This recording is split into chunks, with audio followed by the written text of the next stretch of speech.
கர்த்தருடைய நாமம் மகிமைப்படுவதாக. கர்த்தருடைய பரிசுத்த நாமத்திற்கு மகிமை உண்டாகட்டும். இந்த நாளிலே நாம் தியானத்தில் எடுத்துக் கொள்ளப்பட போகிற நபர்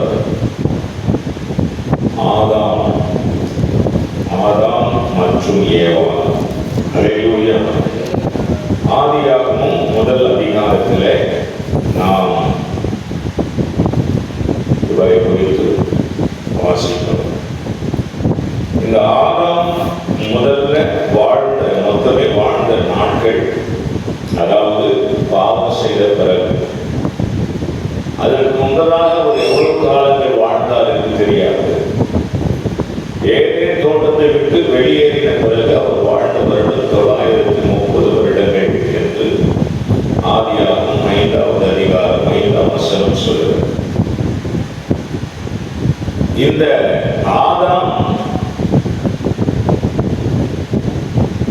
தேவ சாயலில் சிருஷ்டிக்கப்பட்டவன் அப்படின்னு 1ஆம் அதிகாரம் 27ஆம் வசனம். ஆதாம் பிறந்தவன் அல்ல, ஆதாம் சிருஷ்டிக்கப்பட்டவன் என்பதை நாம் அறிய வேண்டும். ஆதாமை தேவன் பார்த்து செதுக்கியிருப்பார் என்று நான் நினைக்கிறேன். அல்லேலூயா. தன்னுடைய ஆசை, தன்னுடைய விருப்பம், தன்னுடைய எதிர்பார்ப்பு எல்லாவற்றையும் உருவமாக தேவன் உருவாக்கினவர் தான் ஆதாம். அல்லேலூயா. ஆக ஆதாம் மிகவும் தேவனால் விரும்பப்பட்டவன். ஆதாமை குறித்து தேவன் மிகவும் மகிழ்ச்சி கொண்டார் என்று வேதத்தில் 28வது வசனம் சொல்வது 1:28 ஆதாமை தேவன் ஆசீர்வதித்தார் என்று சொல்லப்பட்டது. பழுகி பெருகி பூமியை நிரப்பி அதை கீழ்ப்படுத்தி ஆண்டு கொள்ளுங்கள் என்று அவர்களை ஆசீர்வதிக்கிறார். பழுகி பெருக செய்கிறார், பூமியை நிரப்பு செய்கிறார். அதை என்ன பண்ணுங்க? கீழ்ப்படுத்துங்கள் சொல்றார். அதை ஆண்டு கொள்ளுங்கள் என்று சொல்றார். கவனிக்கும். இதெல்லாம் இன்னைக்கு நடக்காம இல்லை. ஆனால் தேவனுடைய படைப்பில் இது நடக்க வேண்டும்.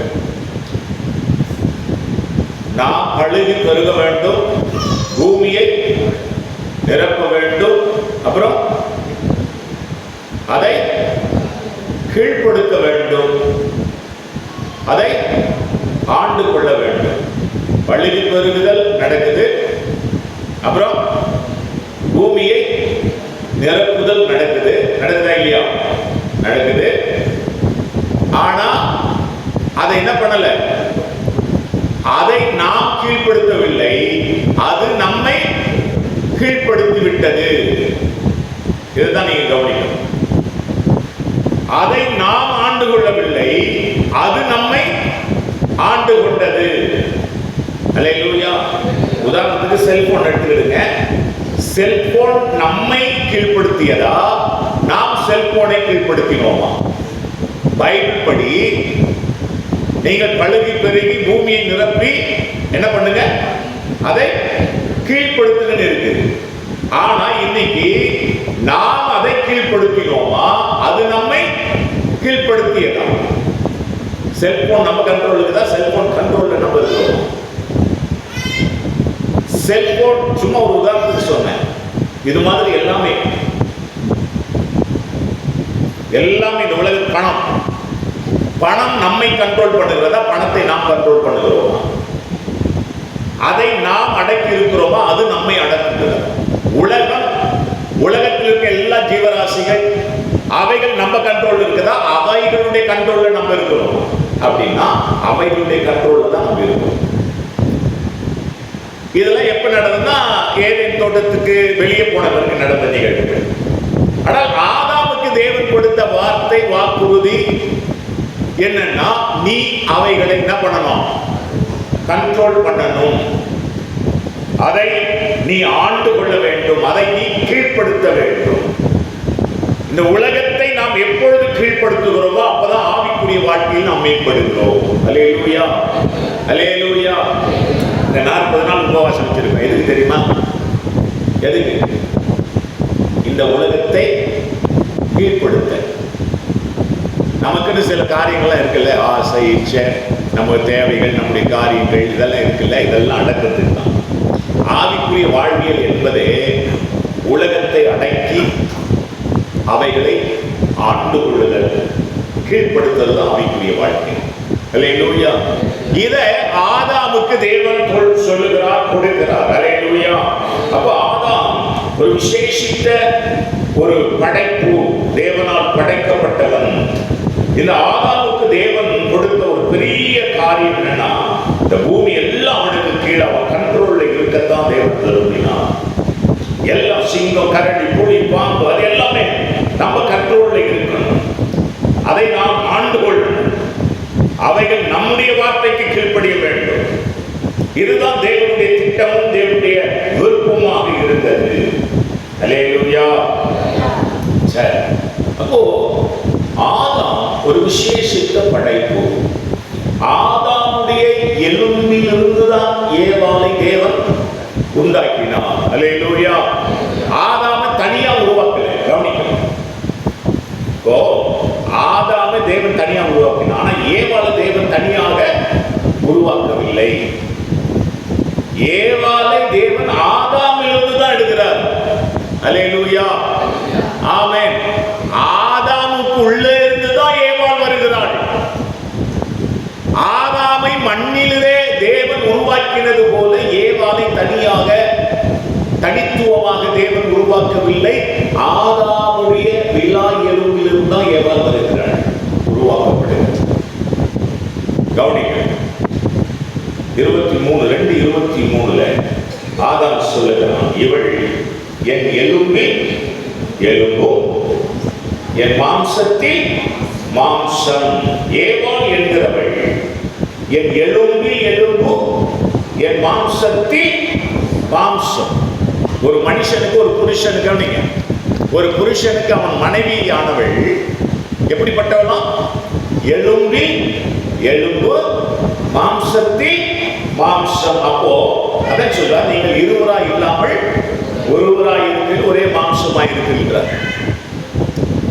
அப்போ ஆதாம் வேற, ஏவாள் வேற வேற கிடையாது. ஆதாம் பாதினா ஏவாள் பாதி. அதுதான் முழு உருவம்.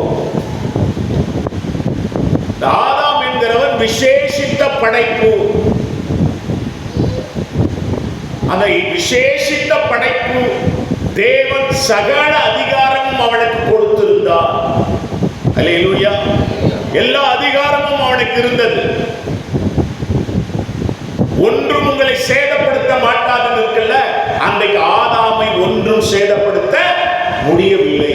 அந்த அளவுக்கு அவன் மேல ஒரு பவர் இருந்தது, ஒரு அதிகாரம் இருந்தது.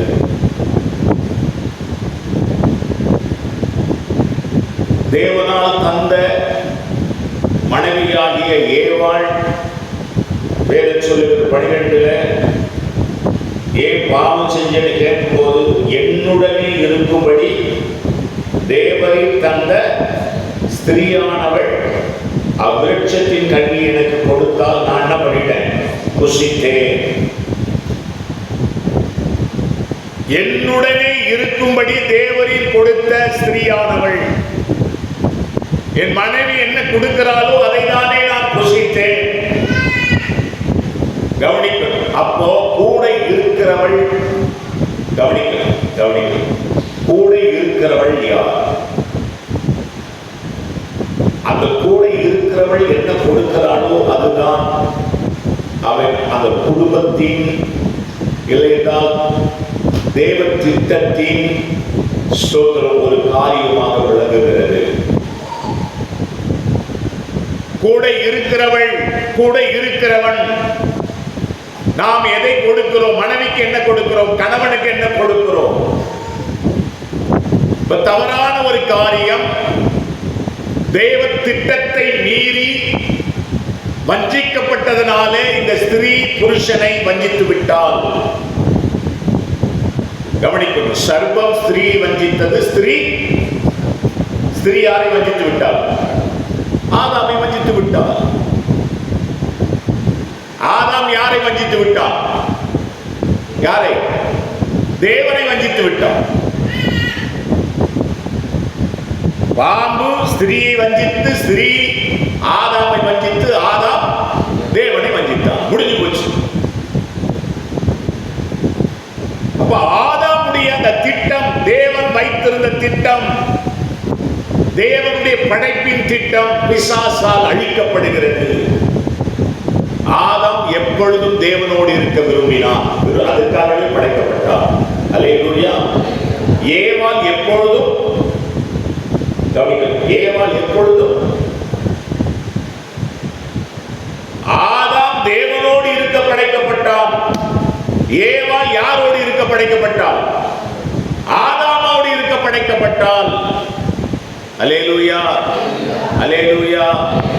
இப்போ ஏவாள் ஒழுங்கா ஆதாமை சார்ந்திருந்து, ஆதாம் ஒழுங்கா தேவனை சார்ந்து வாழ்கிற அந்த நல்ல வாழ்க்கை கிடைக்கப்படுகிறது. தேவனால் உருவாக்கப்பட்ட ஆதாம் தேவ மகிமையை இழந்து போகிறான். தேவனுடைய மகத்துவத்தை இழந்து போகிறான்.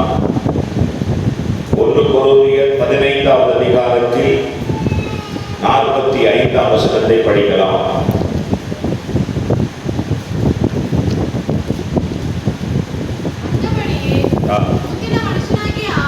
முந்தின மனுஷனாகிய ஆதாம் ஜீவ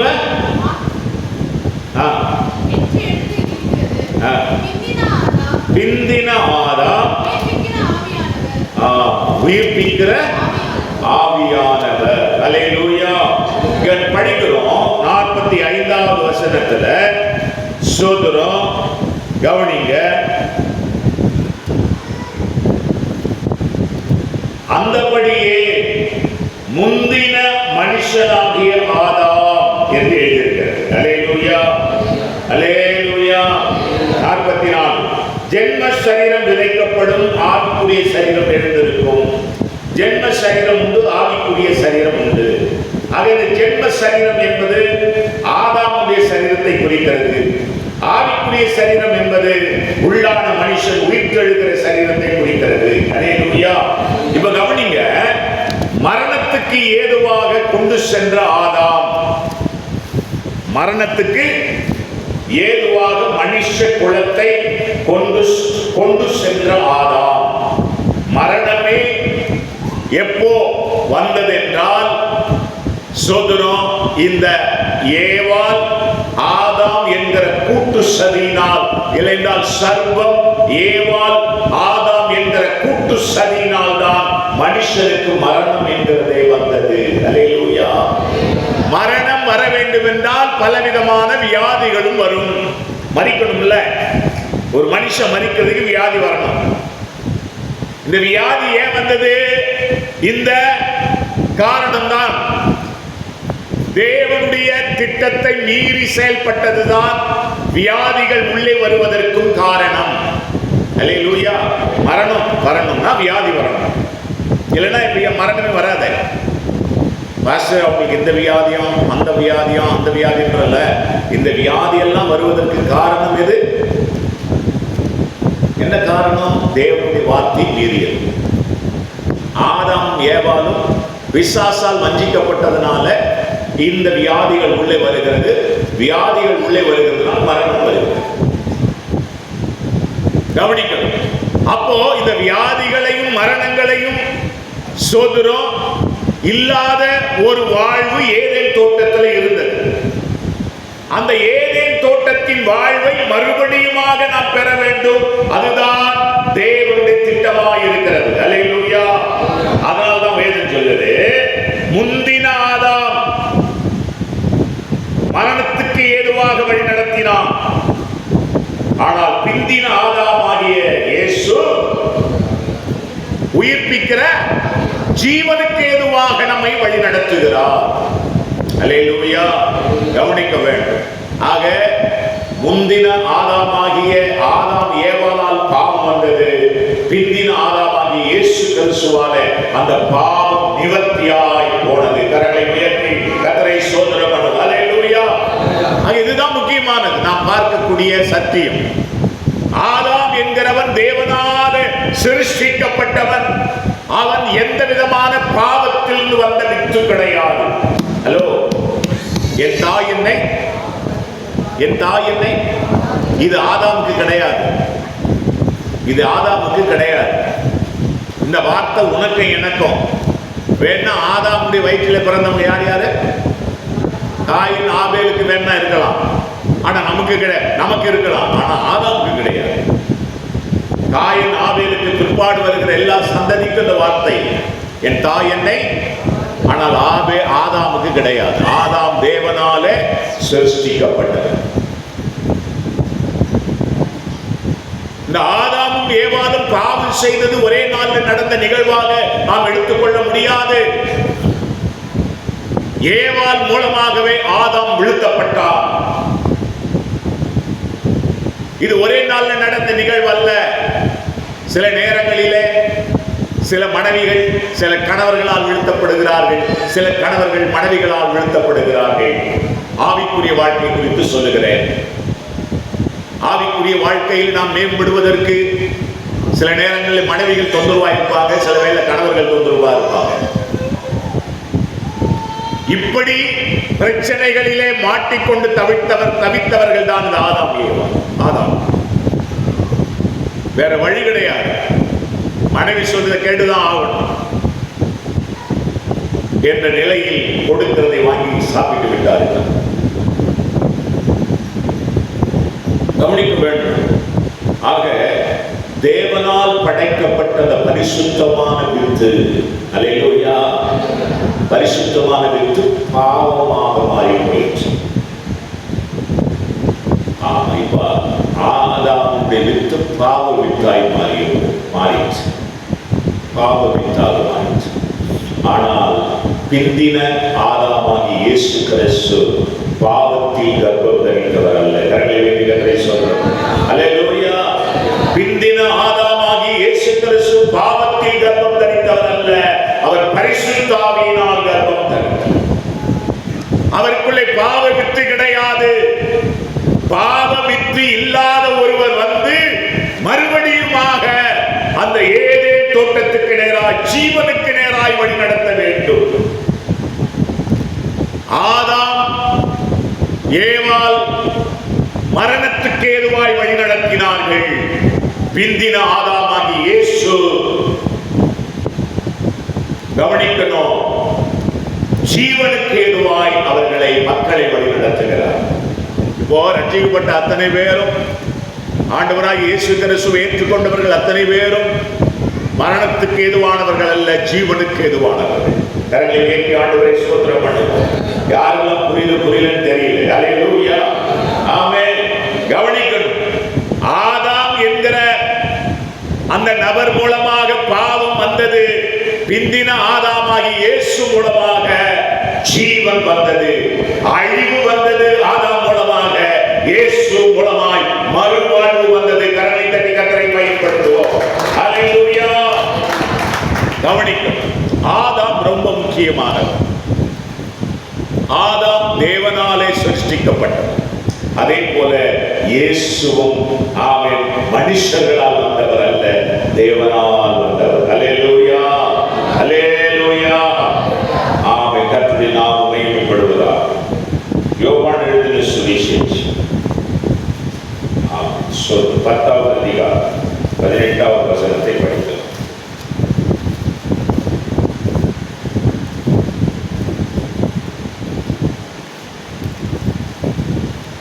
படிக்கலாம். ஒருவனும்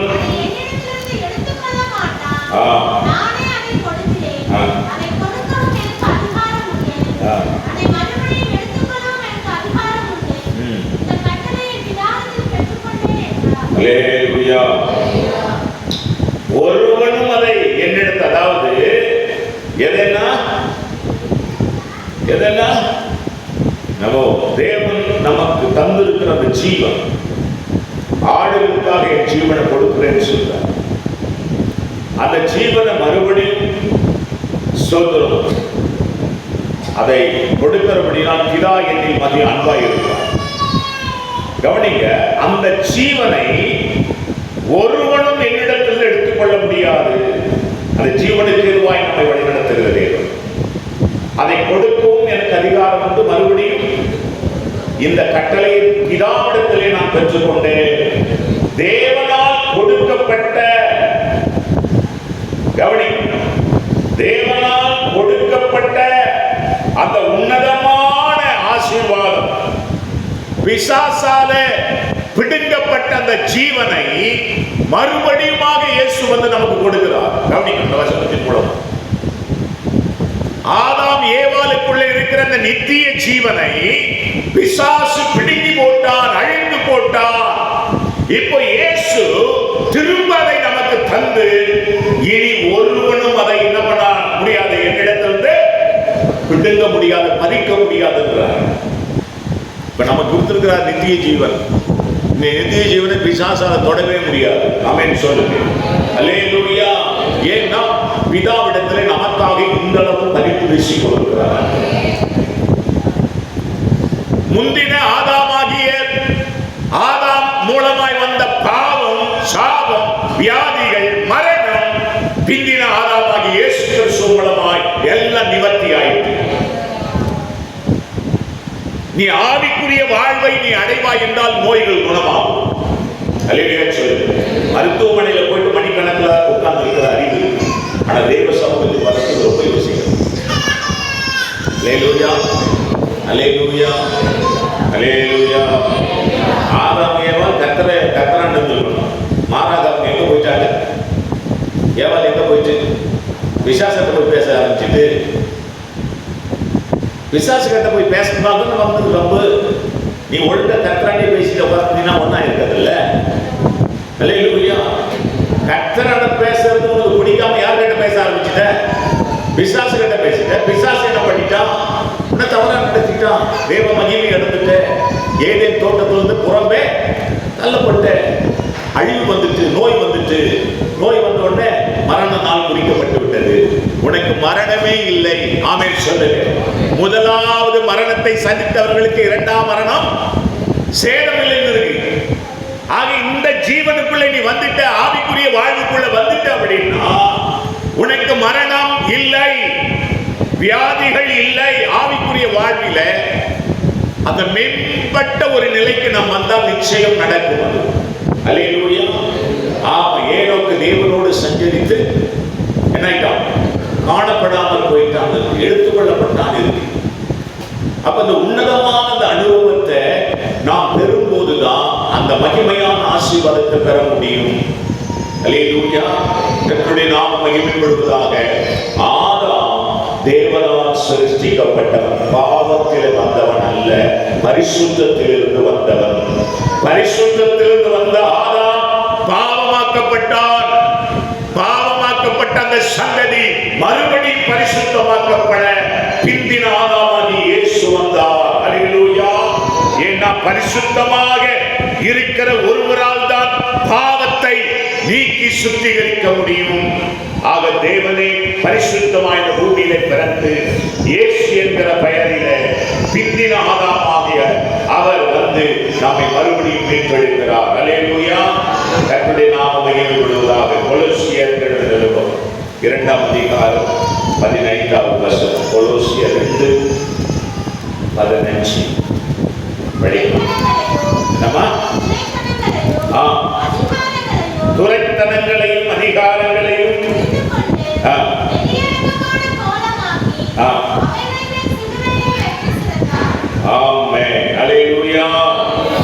சிலுவையிலே வெற்றி சென்ற எல்லா விதமான அழிவு, ஆதாம் மூலமாக எவ்வளவு நாச மோசங்கள் வந்ததோ, அழிவு வந்ததோ, அது எல்லாவற்றையும் ஆண்டவர் சிலுவையிலே வெற்றி சிறந்தார் என்று எழுதியிருக்கிறது. அல்லேலூயா. இயேசுவாலே நம்முடைய பாவம் முதல் கொண்டு, நம்முடைய நோய் முதல் கொண்டு, நம்முடைய சாபம் முதல் கொண்டு எல்லாம் சுகமாகும். அல்லேலூயா. அவருடைய மரணத்தில் அது எல்லாம் முடிந்து விட்டது. ஆமென் சொல்றார். அதனாலதான் இயேசு சொன்னார், எல்லாம்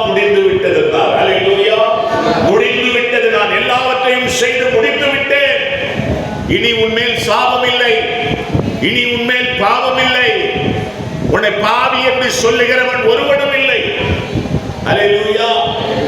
ஆமா, எவன் ஒருவன் இயேசு கிறிஸ்துவின் இரத்தத்தினால் கழுவப்பட்டு பரிசுத்தமாக்கப்பட்டானோ அவன் பரிசுத்தமானவனை ஒழிய பாவி இல்லை. அல்லேலூயா. கர்த்தருடைய நாமம் மகிமைப்படுவதாக. ஆமென். 2 கொரிந்தியர் 2ஆம் அதிகாரம் 14வது வசனம்.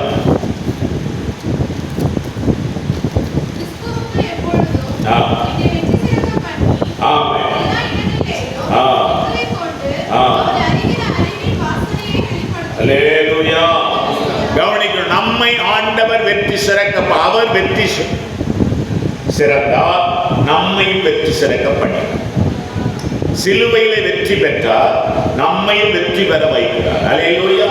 அது ஆதாம் என்கிற ஒரு நபர் எவ்வளவு புனிதமாய் கர்த்தரோடு வாழ்ந்தாரோ, ஏதேன் தோட்டத்துக்குள்ள அவர்கள் எவ்வளவு தூய்மையாய் வாழ்ந்தார்களோ அதே தூய்மையை நம்மாலையும் இங்கே வாழ முடியும். அல்லேலூயா.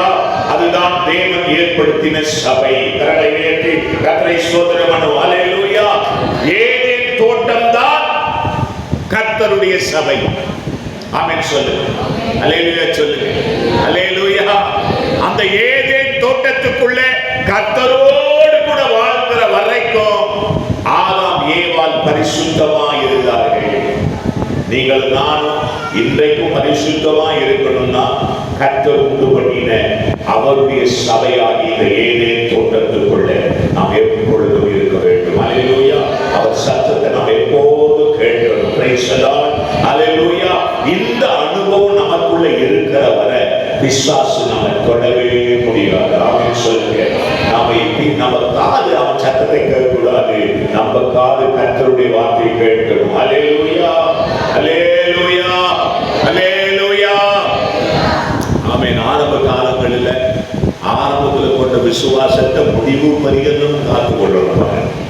இந்த ஆதாம் ஏவாளும் ஆரம்பத்தில் ஆண்டவரோடு கூட நெருங்கி இருந்திருப்பாங்க இல்லையா? அந்த அனுபவத்தை அவங்க இழந்து போயிட்டாங்க. தேவனோடு கூட இருக்கிறத விட பிசாசோடு இருக்க அவங்க விரும்பினாங்க. நம்ம யாரோடு கூட இருக்கிறோம் என்கிறது ரொம்ப முக்கியம். அவர்களிடத்திலிருந்து நாம் எதை பெறுகிறோம் என்கிறது முக்கியம். அவங்க என்ன நம்மளால பேசிட்டு இருக்கிறாங்க தெய்வ சமூகத்தில். அதெல்லாம் வேதம் சொல்லுது. ஆமென் சொல்கிறோம்.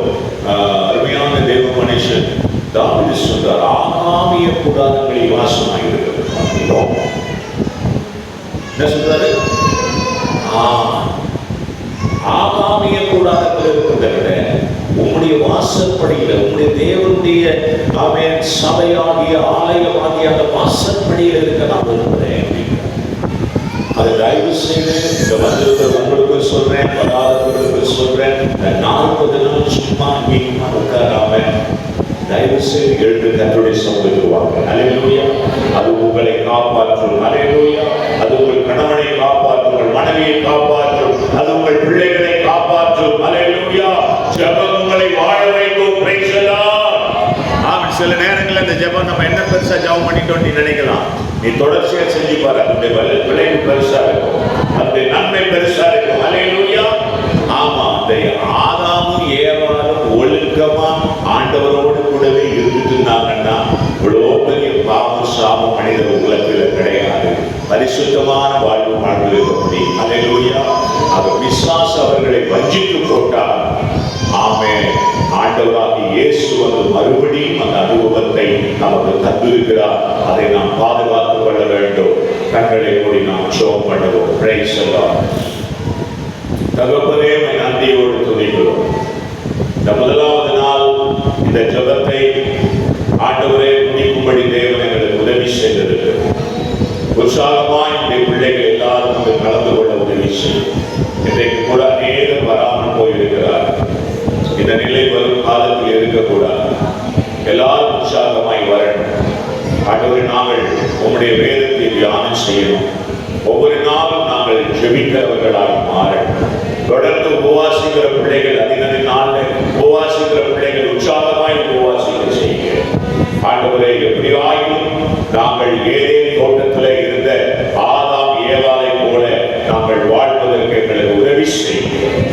அப்படிப்பட்ட கிருபைகளை எங்களுக்கும் எங்கள் குடும்பத்தாருக்கும் எங்கள் பிள்ளைகளுக்கும் எங்கள் திருச்சபைக்கும் தேவன் கொடுத்து ஆசீர்வதிங்கள். எங்கள் ஆண்டவர் இயேசு கிறிஸ்து